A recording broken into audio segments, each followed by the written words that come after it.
Firstly, thanks and apologies for this having, being our third time lucky. Um, Circumstances beyond my control were involved in having to postpone the first two. So apologies, and I know that we're missing a few people from those first two, but thanks to you three for showing up. So yeah, like I say, thanks for having me. I'm pretty sure you all have an idea that there is a big problem with single-use plastic. You'll have seen the beaches covered in plastic waste. Footage of that whale who had all those plastic bags in their stomach, and all the rubbish trucks full and emptying into landfill sites. And I bet that most of you care that the plastic problem is having an impact on our environment, on wildlife, and on us, our health as humans. And I'm sure that most of you are actually reducing the plastic in your life too. But do you know exactly what you threw away and where it goes? Well, neither did I until I moved to a little seaside town on the east coast of Kent called Margate back in 2016. Now, I'm from Wolverhampton originally. I'd never lived by the sea before. And I was genuinely shocked to see the amount of plastic that was being washed up on the beach. And I'd seen pictures of turtles in the Pacific Ocean with plastic straws up their nose, and albatross chicks being fed bits of plastic. But I thought plastic pollution was something that happened elsewhere in the world, not where I live here at home. And with these images pretty fresh in my mind, I started to become much more aware of just how much single-use plastic packaging there was around the products in my local supermarket. You name it, fruit and veg, pasta and rice, pizza, hummus, toothpaste, toothbrushes, washing up liquid, toilet paper, you name it. Plastic packaging was really hard to avoid. So I'm bringing all my shopping home, I'm unpacking the bags, making my dinner, cleaning the flat, and my mind is still very much on plastic, and I'm starting to wonder where all this plastic packaging is going to end up. Well, I thought at least I can recycle it, which reminds me I need to call the council to send me my recycling box. So I picked up the phone. I'm not going to pretend it was a short call. I probably had to call them back a few times and stay on hold, but I asked them where my recycling box was, and they said, sorry, recycling isn't available to you where you live. And I was like, recycling's not available to me? Well, what am I going to do with all this stuff?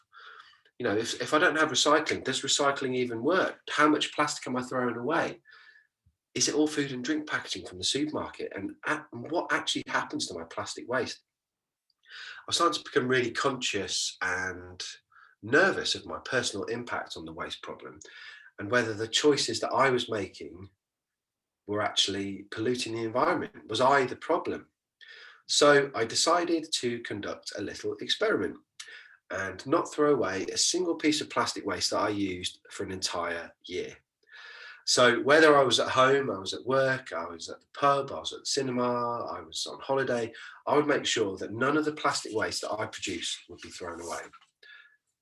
I'm just going to start sharing my screen with you guys.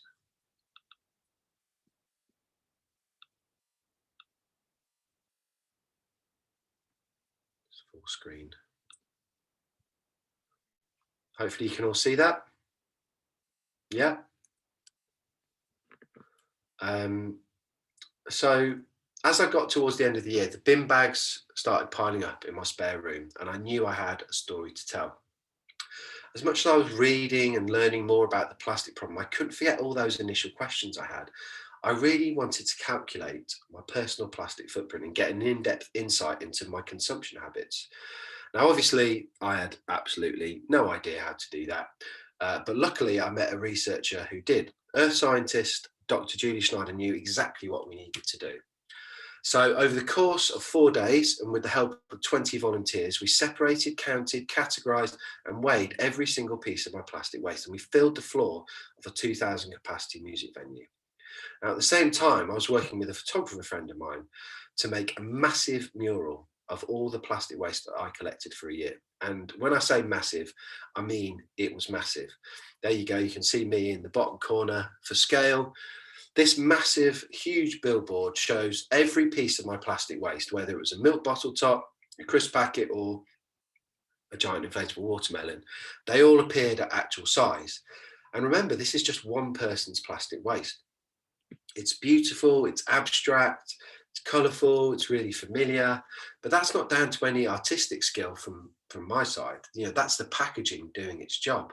The orange Jaffa cake wrapper, the Lucozade bottle shape, the green tray for mushrooms, they're all specifically designed to persuade you to buy them. And what I loved about this piece was that without pointing fingers or preaching, it held a mirror up to those who saw it, and it helped people to recognise the plastic problem as something that everyone is responsible for. Now, behind the scenes, Dr. Julie and I were working on crunching the numbers that we'd gathered during those 4 days of analysing my plastic waste. And it took a year to save all of my plastic waste and almost another year to write and research this report. And the whole process really was a crash course in gaining an in-depth insight and understanding into my consumption habits, but not just through what it looked like, as you've already seen, but by having a detailed breakdown by the numbers too, and the stats were shocking. So over the course of that year, I threw away 4,490 pieces of plastic. Now, you may have to put your cameras on, but I'd like to know if you guys throw away more or less than that in a year. And you can put your thumbs up, you can put it as an emoji, or okay, Debbie thinks you throw away more. Well, the reason I ask is because as part of this experiment, I wanted to understand if what I was throwing away was normal. Did I represent the average UK citizen in terms of consumption? Well, it turns out that those 4,490 pieces by weight come in under what the average UK citizen throws away. So, as it's a pretty honest representation of what is getting thrown away by one regular person, could we calculate how much we're throwing away as a country? Well, if we were to do that, apply my own waste, those 4,490 pieces, by the population of the UK, which is around 66, 67 million people, then we could safely estimate that as a country, we're throwing away over 295 billion pieces of plastic in a single year, which is hard to picture, isn't it? So by volume, that represents an enormous pile of plastic that would rise as high as the Shard in London, the UK's tallest building. And the base of it would stretch out over a diameter, over a kilometre in diameter, which is over 20 Wembley stadiums. Now remember, this is just for one country in 1 year. Imagine what we're throwing away globally over 10, 20 or 50 years. And most of it was single-use packaging. 93%, in fact, was single-use packaging. Now this is the material that is used to wrap or package goods that is designed to be used only once and then thrown away. So over 4,000 of the pieces that I threw away were specifically designed to be used once and then thrown away. I mean, how crazy is that? I mean, what other choices do we have? Now, it won't surprise you that over 2/3 of my plastic waste was food and drink packaging, and hygiene, cleaning, and medicine packaging waste made up a further 10%. So we could safely estimate that over 3/4 of what I used could be bought from a supermarket. So you can see that I really like crisps. And in fact, I got through 149 delicious packets of crisps in a year. And you're probably thinking that I've got good taste in savoury snacks. And you'd be right.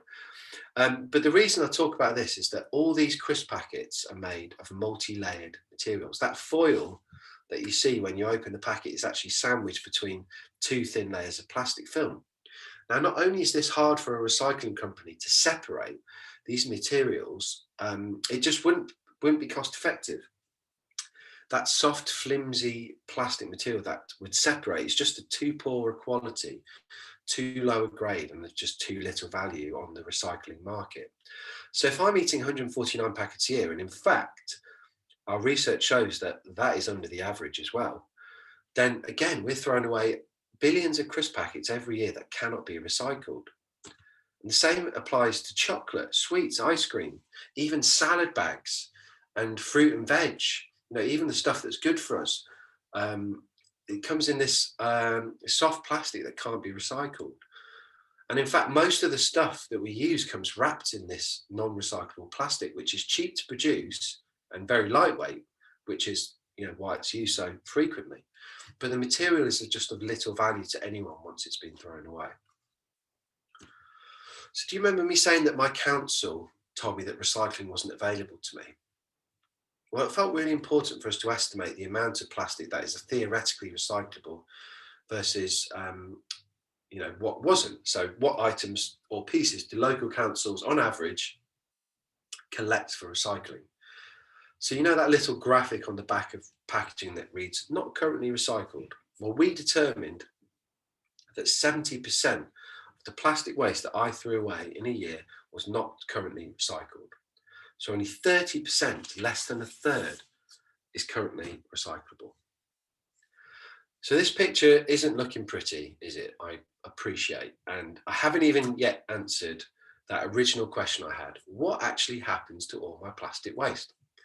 Well, Dr. Julie did a lot of cross-checking and double-checking against a large amount of publicly available research that we used to analyse my data. And she was able to accurately calculate what would happen to a year's worth of my plastic waste. Now, of the 4,490 pieces that I collected over a year and threw away, or would have thrown away, only 161 pieces, 4%, would end up being recycled in the UK.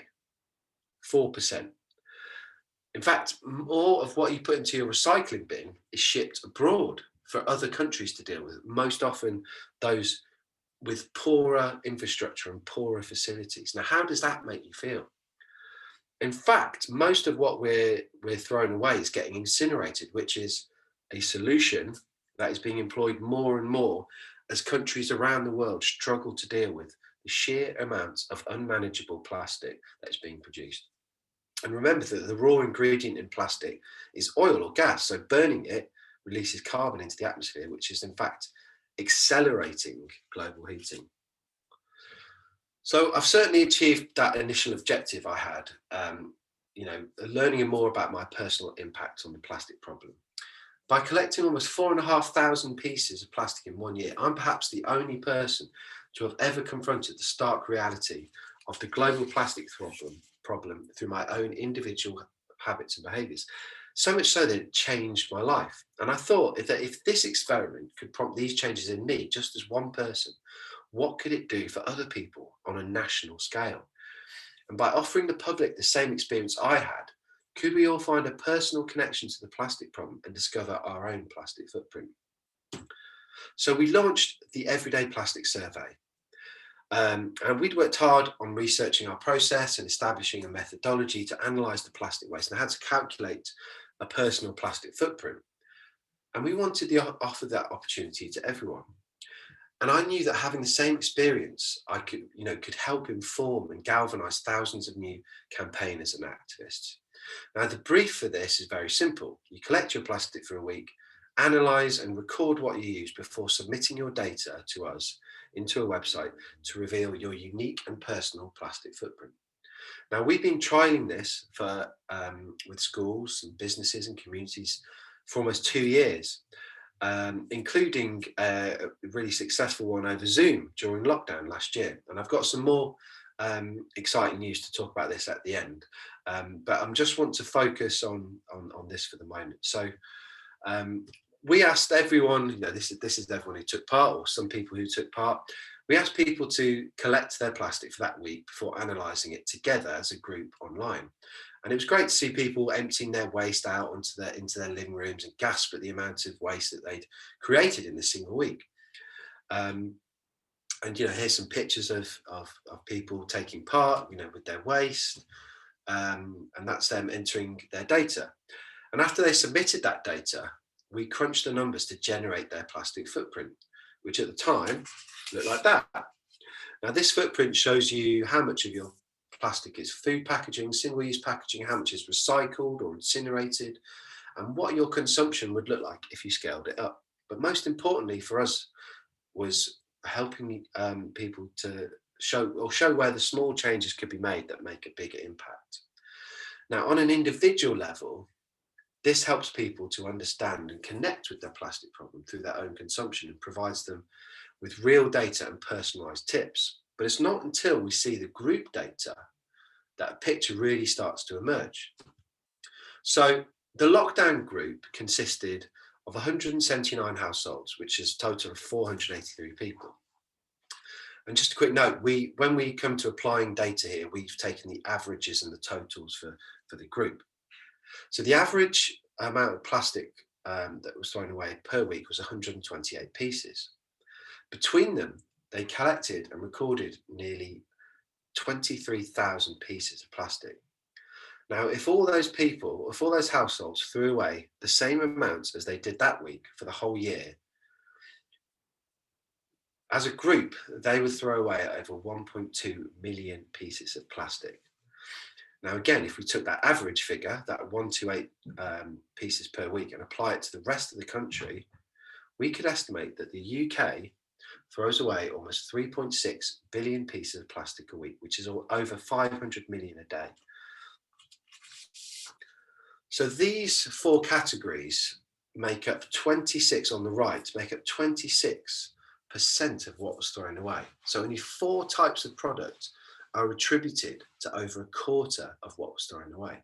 In fact, 13% of the plastic waste we analysed could be attributed to a snack, so a pack of crisps or chocolate bar or biscuit wrapper, which means that more than 1 in 10 of the pieces that people were throwing away per week was a snack. Now, I mentioned the issue with soft plastic a bit earlier and kind of how that relates to how this relates to my own data, and this further compounds that issue. So 2/3 of the plastic waste was soft plastic, 37%, so just over a third was considered recyclable. And now we define recyclable as items that are collected for recycling by local councils in the UK. Essentially, this is a best case scenario. And only 5% of those 23,000 pieces would get recycled. Now, we offer 8 tips to people who take this survey for the most common items. So we suggest giving up water bottles completely, swapping shower gel for soap, and always carrying a carrier bag with you. So completely eliminating those. We say that 3 out of every 4 milk bottles could be bought in glass, so delivered to your door. Lots of people have this service available through a company called Milk and More. And that 1 out of 4 allows you, if you get stuck at the weekend, you need to go out and buy one, then that's why we sort of suggest 3 out of 4. Cutting wet wipes by half, so particularly those that are being used in the kitchen or the bathroom, using a cloth instead.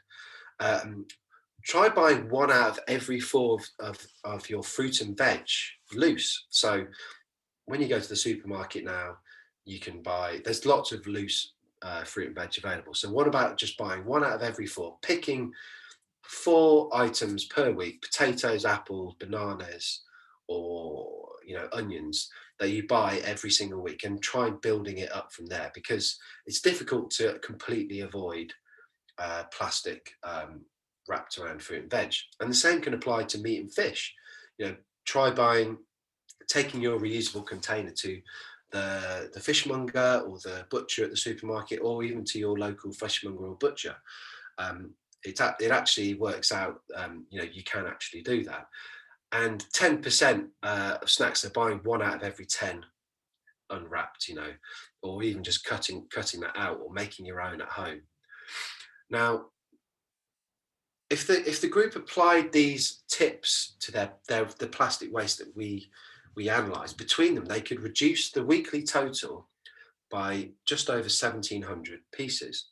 And that might not sound like a lot, but actually it works out on average that each participating household could have saved 10 pieces of plastic from being thrown away per week. Again, let's apply that to the average to every household in the country.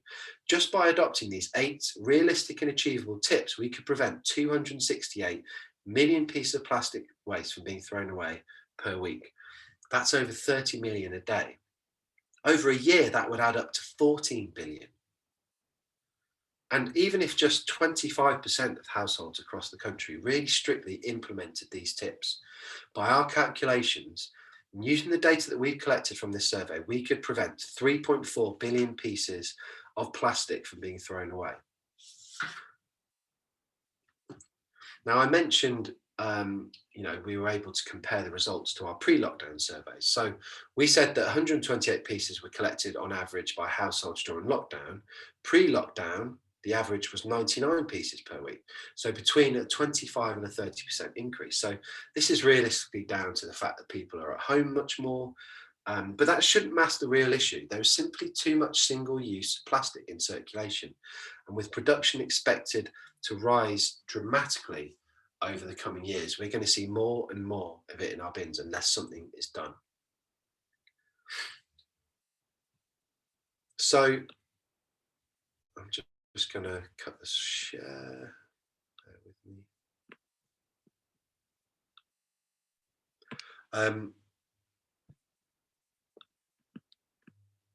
Sorry. So yeah, I mean, I imagine that this is a fairly whistle-stop tour through my own experience and the experience of our survey.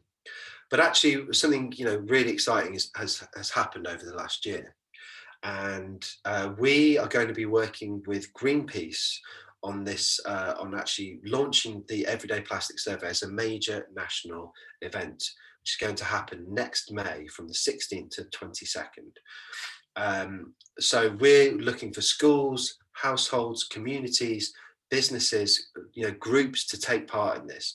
We want to drive tens of thousands of households to take this project, to take this survey, to put pressure on the government to reduce single-use plastic packaging, and also to ensure that reuse initiatives are being implemented by supermarkets.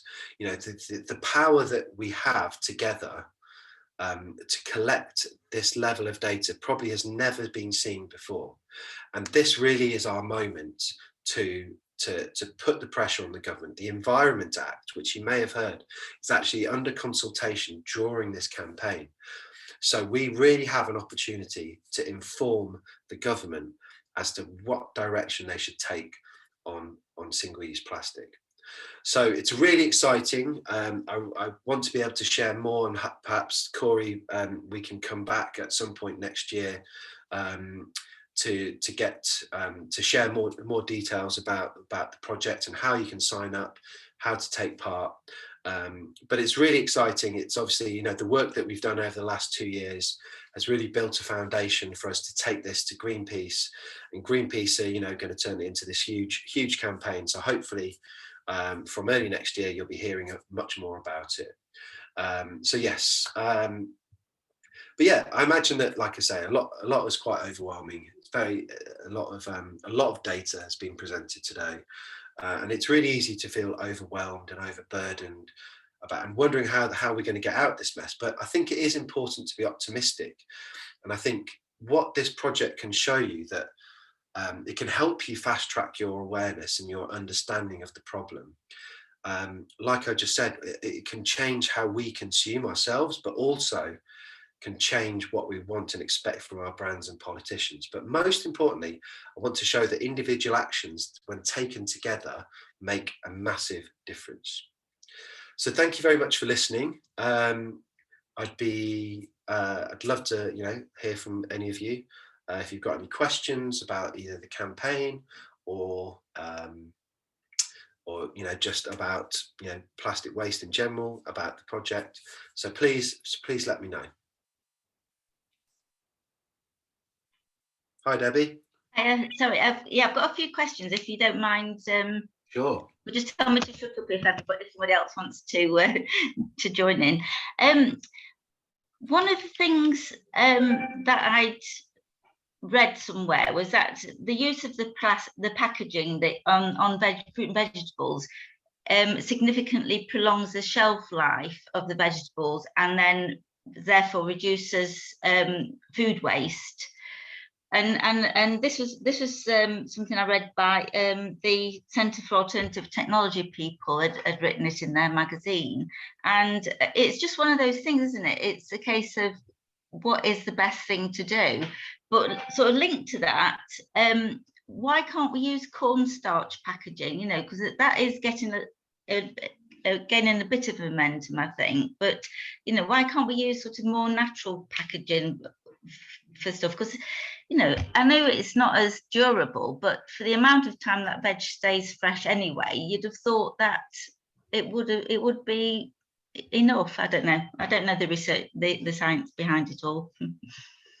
Yeah, thanks for that. Good questions. So yeah, the argument is by most of the industry for plastic wrapping fresh produce is that it prolongs shelf life.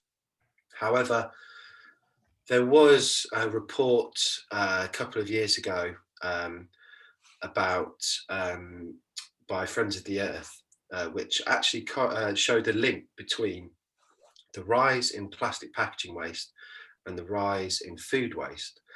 Now, I suppose you can, if you think about it, how many times have you bought a bag of potatoes that have sprouted in the bottom of your cupboard, or a big bag of spinach that you can't get through because it's so big and it all wilts? The same for herbs and stuff.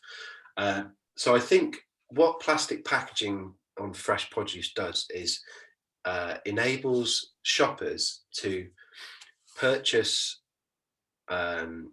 very quickly without having to think about what they need. It also is an opportunity to sell more, because in this part of the world, in the West, we have food in absolute abundance, and that's shown in the amount we waste. And also it's an opportunity to get marketing messages across. So, you know, Tesco, 3 for 2, you know, to have their branding on it. So I'd say that there is, you know, if you're cooking a roast dinner and you know, there's 4 people in your family, you buy a potato each instead of a bag of 10 potatoes, then you are less likely to cause any form of waste because you're using only what you need. And I think also another reason that we have packaging is because we import most of our food these days. There is no celebration of seasonality. There's no celebration of local or even, you know, wonky veg. You know, our carrots all look the same. They're clean, they're straight, you know, and that's not, if you've ever seen carrots or grown carrots, and I don't think I mean, I'm not great at growing carrots, but I've grown them once, but mine didn't look like that. So I think, you know, that it's a good argument, a convenient argument, I think, for fresh produce. Your question about cornstarch, it's a bit of a difficult one, this, because what essentially cornstarch does is to replace the fossil fuel element of plastic. So usually gas or oil is extracted and refined, which then is used as the raw ingredient to make plastic. So what happens instead is the cornstarch replaces that. Now what that does is, while it keeps the oil and the gas in the ground, you still have packaging. You still have something that has to be, you know, single use is still the problem. So plastic we should maybe think of what the problem is here. And I think it's single use and packaging is the problem, not just plastic. Cornstarch also, because it's not a plastic as such, it means that it doesn't go into the recycling bin. If it's compostable, it has to be often industrially composted. It has to have the right conditions to be composted. So I don't think compostable is the right alternative to plastic. I think we're much better at looking at reuse and refill systems, where you take, you know, particularly for dried food, pasta, rice, lentils, cornflakes, things like that, where supermarkets will need to invest in this heavily. And I think that is where we should be moving towards, instead of simple alternatives, simple swaps. Thanks, Debbie. Does anyone else have a question? Oh, I see Natalie. Great to see all of your results of your experiments, to hear about Greenpeace. I'm curious about how your behaviour changed during the course of your experiment. Another good question, thank you. Well, I tried to keep my behaviour the same during the experiment that I did, purely to keep it as honest and representative as possible. Now that was hard, because I knew how much plastic I was generating, or waste I was generating, but at the same time, it was also made it a lot easier. It means I could buy all the stuff I needed from the supermarket and not have to worry about the consequences so much, which is the problem. The alternatives are more difficult to find than those wrapped in plastic waste, plastic packaging. Sorry. Since I've done the experiment, my behaviour has changed quite significantly.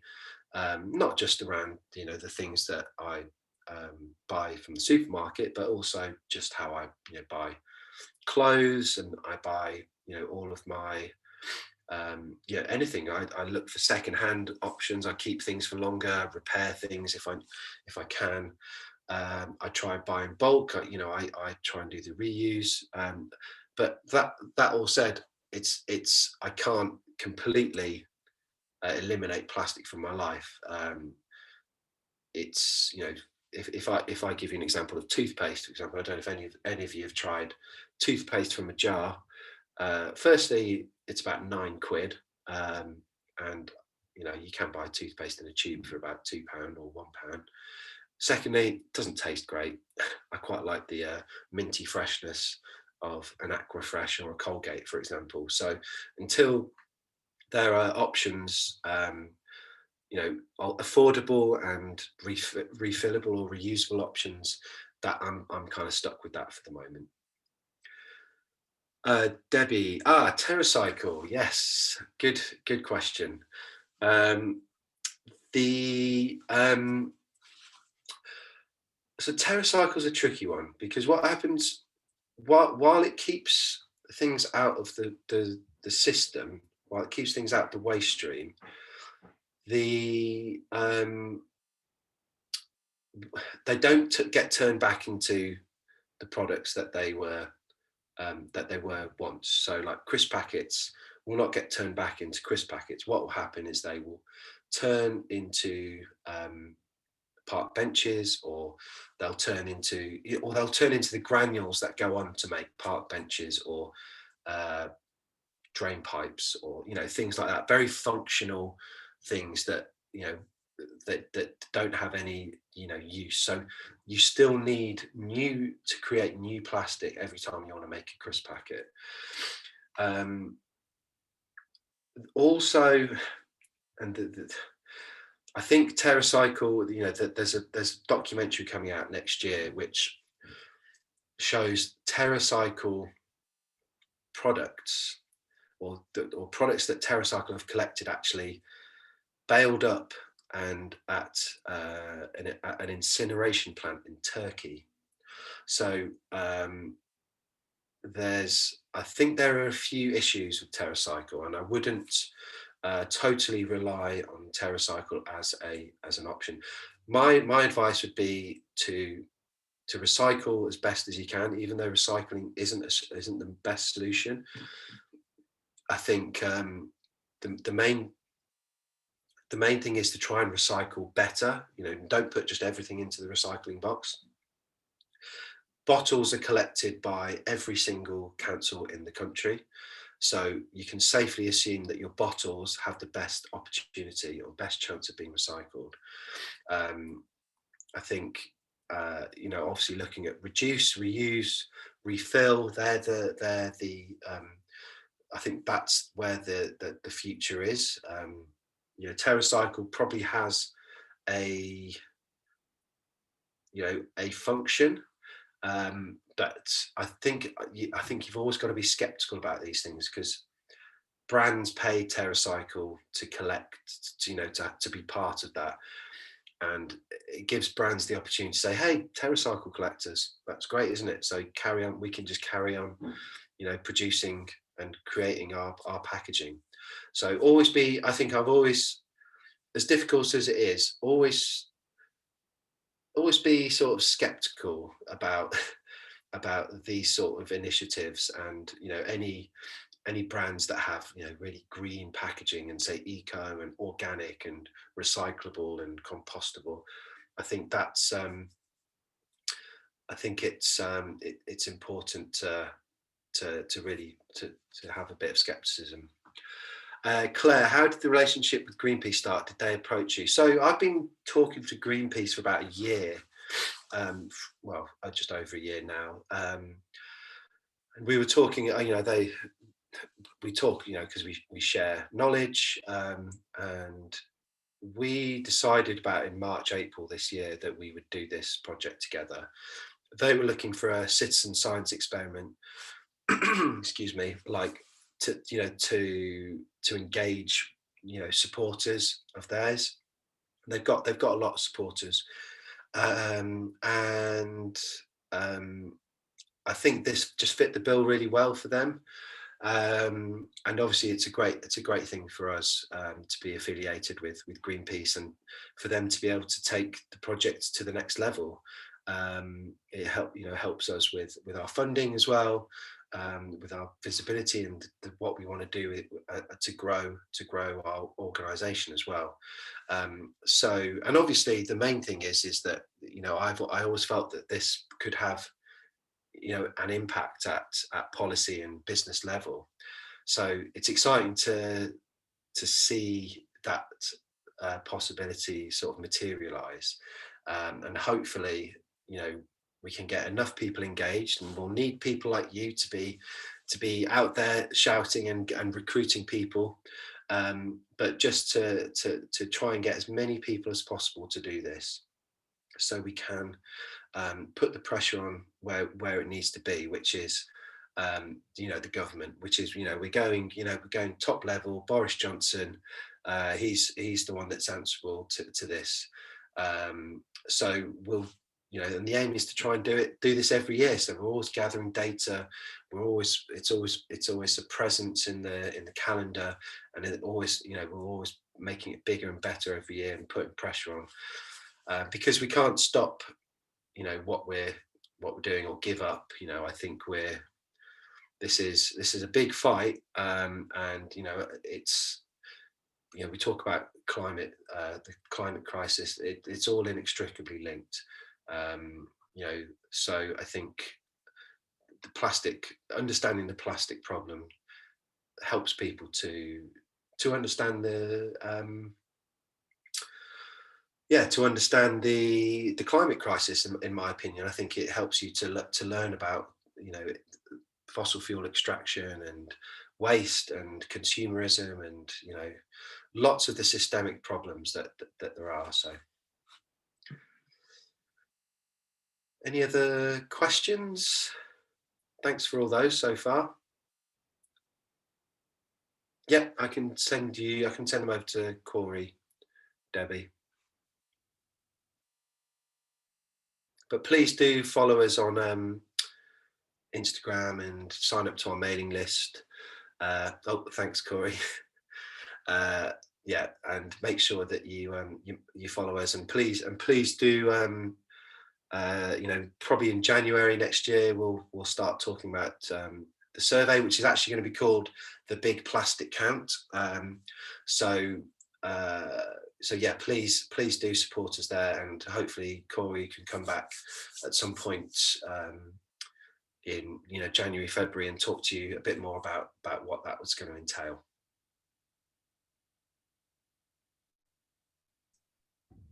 Brilliant, thank you very much. Cool, thanks everybody. and nice to meet you. And thanks again for turning up. And apologies, this was postponed twice. Third time lucky, we got there in the end, and I appreciate you coming along. Cheers, everybody. Take care.